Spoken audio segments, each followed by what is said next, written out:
আসসালামু আলাইকুম প্রিয় গাইস, সবাই কেমন আছেন? চলুন আজকে আমরা উত্তর আলিপুর সফর আলী ভূঁইয়া বাড়ি থেকে পাগলার দোকান হয়ে উত্তর আলিপুর স্কুল অ্যান্ড কলেজের পাশ দিয়ে বেকের বাজার পর্যন্ত এই রাস্তার আশেপাশে যে বাড়িগুলো আছে বা রাস্তার কি কন্ডিশন আজকে আমরা আপনাদেরকে সেটাই দেখাবো। আসলে বন্যা পরবর্তী সময় এর অঞ্চলের কি অবস্থা আমরা আসলে আসতে পারি না, আর খোঁজখবরটাও নিতে পারি নাই। অনেকে আমাদেরকে রিকোয়েস্ট করেছে যে এই অঞ্চলের কি অবস্থা বা এই এলাকার আশেপাশে যে বাড়িগুলো আছে, যারা প্রবাসে থাকে তারা চিন্তিত, অত্যন্ত চিন্তিত যে রাস্তাঘাটের কি অবস্থা বা বাড়ির আশেপাশের রাস্তাগুলোর কি অবস্থা বা বাড়ির ভিতরের কি অবস্থা। তো আমরা আসলে সেই উদ্দেশ্যে এই রাস্তা দিয়ে আজকে বেকের বাজার যাব। তো আমরা দেখুন যে আমরা রাস্তার আশেপাশে বাড়িগুলো আপনাদেরকে দেখানোর চেষ্টা করতেছি, প্লাস রাস্তার কন্ডিশন দেখানোর চেষ্টা করতেছি। যে আমরা দেখতেছি যে যতটুকু আমরা যাচ্ছি রাস্তায় এখনও পানি দেখা যাচ্ছে। কি কারণে এতদিন পর্যন্ত এখানে এত পানি আমরা সেটা বুঝতেছি না। আসলে অনেক আগ থেকে এই এলাকার পানিগুলা রাস্তা থেকে অনেক নিচে নেমে গেছে, তারপরও রাস্তায় কিছুটা পানি দেখা যাচ্ছে এখনও।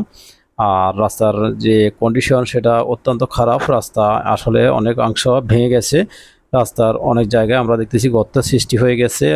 অনেক পানি জমে আছিল, যে বন্যার সময় এখানে কোমর উপরে পানি ছিল। এই এলাকার লোকজন, অধিকাংশ লোকজনই বিভিন্ন আশ্রয় কেন্দ্রে আশ্রয় নিয়েছিল। বাড়িতে থাকাটা টাফ ব্যাপার ছিল, বাড়িতে থাকা মোটেও সম্ভব ছিল না, যেহেতু এখানে কোমর সমান পানি রাস্তার উপরে। তাহলে বাড়িতে কি পরিমাণ পানি ছিল আপনারা একটু অনুমান করলেই বুঝতে পারবেন। তো আমরা আসলে একটু পরে আমরা আপনাদেরকে দেখাবো যে পাগলার দোকান পর্যন্ত আমরা পৌঁছে যাব। তো প্রায় পাগলা দোকানের কাছাকাছি চলে আসলাম আমরা। তো এখান দিয়ে সামান্য একটু রাস্তা ভালো দেখা যাচ্ছে, সামনে দেখতেছি আবার গর্ত। বিভিন্ন জায়গায় আমরা দেখতেছি রাস্তার কন্ডিশন খুবই খারাপ, রাস্তা একদম গর্ত হয়ে গেছে। আশেপাশে বাড়িগুলো থেকে পানি নেমে গেছে, মানুষ আশ্রয় কেন্দ্র থেকে অনেক আগে আসলে বাড়িতে চলে আসছে।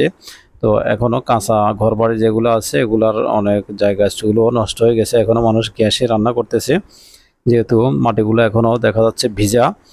যেহেতু আমাদের এই অঞ্চলটা আসলে কাদা মাটিতে ভরা, তো এখানে অধিকাংশ মানুষ মাটির চুলোয় রান্না করে। তো সেজন্য আসলে মানুষের চুলোগুলো নষ্ট হয়ে গেছে বন্যার কারণে। তো আমরা এই মুহূর্তে আমরা পাগলার দোকানে এসে পৌঁছে গেলাম। দেখুন পাগলার দোকানের এখানে অধিকাংশ দোকানই এখন দুপুরবেলা বন্ধ।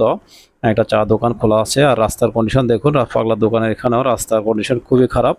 রাস্তা ভেঙে গেছে, এই রাস্তাগুলো নতুন করে আবার সংস্কার করতে হবে, অথবা এই রাস্তাগুলো নতুন করেই করতে হবে। আর বাজার, এই যে এখানে অনেকগুলো দোকান, আসলে আমরা দেখলাম প্রত্যেকটা বাজারের উপরে রড সিমেন্ট দিয়ে রাস্তাগুলো ঢালাই। শুধু এখানে গ্রাম অঞ্চলে অধিকাংশ জায়গায় এখনও সেই ব্যবস্থা হয় নাই। তো আমরা দেখতেছি যে রাস্তার, আমরা যতটুকু যাচ্ছি রাস্তার অবস্থা খুবই খারাপ। তো এই রাস্তা দিয়ে আসলে গাড়ি দিয়ে যাতায়াত করা এখন অনেকটা রিস্কি। তো আমরা দেখতেছি রাস্তার আশেপাশে অনেক পরিচিত মুখ, কিন্তু আমরা কথা বলার মতো সময় পাচ্ছি না, যেহেতু আমরা এখন আমাদের টার্গেট হলো বেকের বাজার। তো আমরা বেকের বাজার যাচ্ছি, আর পথিমধ্যে আমরা আশেপাশে যে বাড়িগুলা আপনাদেরকে দেখানোর চেষ্টা করতেছি, প্লাস রাস্তার কন্ডিশন, বিশেষ করে রাস্তার কন্ডিশন খুবই খারাপ। আমরা দেখতে পাচ্ছি যে আপনারা বিভিন্ন জায়গা থেকে যখন গাড়ি নিয়ে এলাকায় আসবেন, তখন এই গাড়িগুলো আসলে বাড়ি পর্যন্ত পৌঁছানো অনেক টাফ ব্যাপার হয়ে যাবে। তো আমরা দেখছি সামনে, এটা সম্ভবত নুল্লাবাড়ি, তো নুরুল্লাবাড়িও বলা হয়। তো এই বাড়িটির আশেপাশে দেখতেছি রাস্তা অনেক নষ্ট হয়ে গেছে, এই রাস্তাগুলো নতুন করেই আবার করতে হবে। এগুলা যদি টেন্ডার হয় আবার নতুন করে করা হবে। তবে এগুলা পুরনো রাস্তা, এগুলো আসলে ব্যবহারের অযোগ্য হয়ে পড়েছে, কিছুই করার নাই, এখন মানুষ বাধ্য হয়ে ব্যবহার করবে। কিন্তু গাড়ি নিয়ে যাতায়াত করা অনেক টাফ ব্যাপার হয়ে যাবে। আমরা এখন প্রায় সৌদিয়া মসজিদের কাছাকাছি চলে আসলাম। তো আমরা আপনাদেরকে দেখাবো যে এটা আসলে এতিম আলী মুন্সিবাড়ি সম্ভবত। তো এতিম আলী মুন্সিবাড়ি দরজায় যে সৌদিয়া মসজিদটা, এটা অনেক নামকরা মসজিদ। তো এই মসজিদটা সৌদিদের অনুদানে হয়েছে, এই জন্য আসলে এটার নাম হচ্ছে সৌদিয়া মসজিদ। তো এর আশেপাশে যে রাস্তাগুলা দেখুন, এগুলা অনেক অনেক নষ্ট হয়ে গেছে, অনেকগুলা গর্তের সৃষ্টি হয়েছে। এখানে বড় গাড়ি নিয়ে আসা অনেক টাফ ব্যাপার হয়ে যাবে। আমরা দেখতেছি আমাদের সামনে যে আজিম ডাক্তারকে দেখা যাচ্ছে, বেকের বাজারের পরিচিত মুখ। ওনার বেকের বাজারের উত্তর মাথায় ফার্মেসি আছে, তো ওনার ফার্মেসি আছে, প্লাস ওখানে ডাক্তার টিফু এসে হোমিওপ্যাথিক ডাক্তার। তো উনি আসলে নামকরা ডাক্তার, উনি আজিম ডাক্তার এখানে মাঝে মধ্যে সময় দেয়। তো আজিম ডাক্তারও অনেক নাম করা এই এলাকার পরিচিত ডাক্তার, বলা হয় ফ্যামিলি ডাক্তারও বলা হয় এই এলাকার লোকজনের। তো উনি আসলে অনেক বছর ডাক্তারি পেশায় নিয়ে যেত, আমরা ওনার বদনাম শুনি নাই। উনি সুনামের সাথে ওনার বাপদাদার ব্যবসা এটা। ওনার বাপদাদাও সম্ভবত এই ফার্মেসি ব্যবসার সাথে জড়িত ছিল, ডাক্তারি পেশায় জড়িত ছিল। তো আমরা এখন আছি, এটা হচ্ছে রেজাকার দোকান বলা হয়। আসলে রেজাকার ছিলেন না উনি, তারপরে মানুষ ওনাকে রেজাকার ডাকতো ওনার নামের উপরে। এখানে অনেকগুলো দোকান হয়ে গেছে, রেজাকার দোকান বললে এখানে এক নামে সবাই চেনে। তো আমরা সামনে দেখতেছি এখানে একটা তেঁতুল গাছ আছে হাতের হাতের ডান পাশে। এই তেঁতুল গাছটা অনেক নাম করা, অনেক পুরনো, এটা আমাদের জন্মের আগ থেকে এই তেঁতুল গাছটা এখানে। তো একটার পাশে আমরা দেখতেছি এই বাড়িতেও পানি ছিল, এখন পানি নেমে গেছে।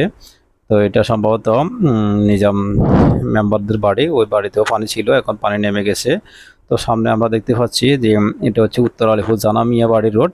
তো উত্তর আলিপুর জানা মিয়া বাড়ির কন্ডিশন দেখুন, এটা হচ্ছে উত্তর আলিপুর জানা মিয়া বাড়ি, উত্তর আলিপুরের একমাত্র নাম করা বাড়ি এটা। আর এটা হচ্ছে জানা মিয়া বাড়ির মসজিদ, এটা নির্মাণ কাজ চলতেছে এখানে। আসলে অনেক টাকা অনেক ব্যয়বহুল কাজ এটা। তো এখানে আসলে কেউ যদি ডোনেশন দিতে চান বা মসজিদ নির্মাণের জন্য কিছু দিতে চান, তাহলে তাদের সাথে যোগাযোগ করে দিতে পারেন। এখন আমরা চলে আসলাম উত্তর আলিপুর স্কুল অ্যান্ড কলেজে। উত্তর আলিপুর স্কুল অ্যান্ড কলেজের পাশে দোকানগুলো বন্ধ দেখতে পাচ্ছি। তো উত্তর Alipur college and school and কলেজের যে গেট দেখুন, অনেক সুন্দর গেট। আর এখানে নির্মাণ কাজ চলতেছে দেখতেছি, সম্ভবত স্কুলের নতুন ভবন নির্মাণ হচ্ছে। তো এটা হচ্ছে আলামপুর রোড। আমরা আসলে আলামপুরের দিকে যাব না, আমরা এখন ব্যাকের বাজারের যে পথ, ওই পথ দিয়ে আমরা ব্যাকের বাজার দিকে যাব। এটা হচ্ছে আমাদের পুরনো চেয়ারম্যান বদি সাহেবের বাড়ির দরজা।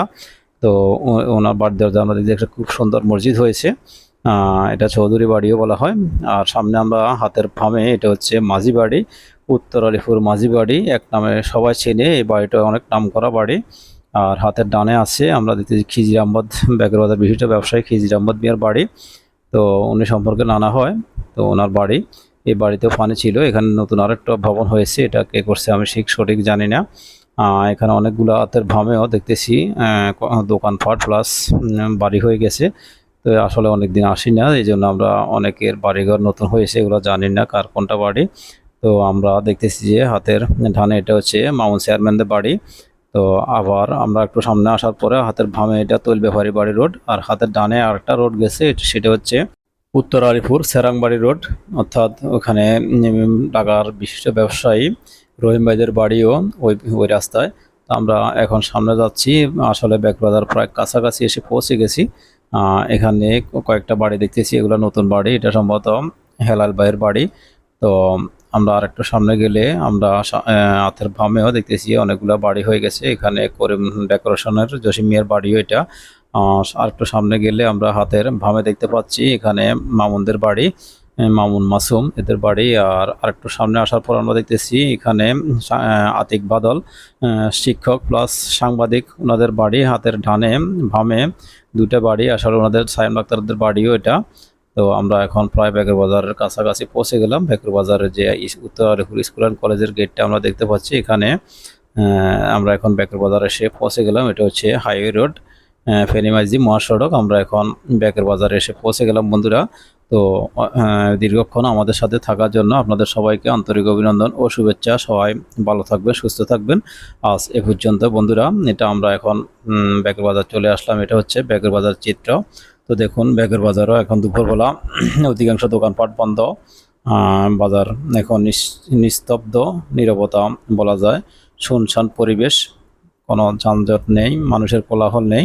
তো একটু পরে হয়তো মানুষের কোলাহলে মুখরিত হয়ে যাবে ব্যাকের বাজার।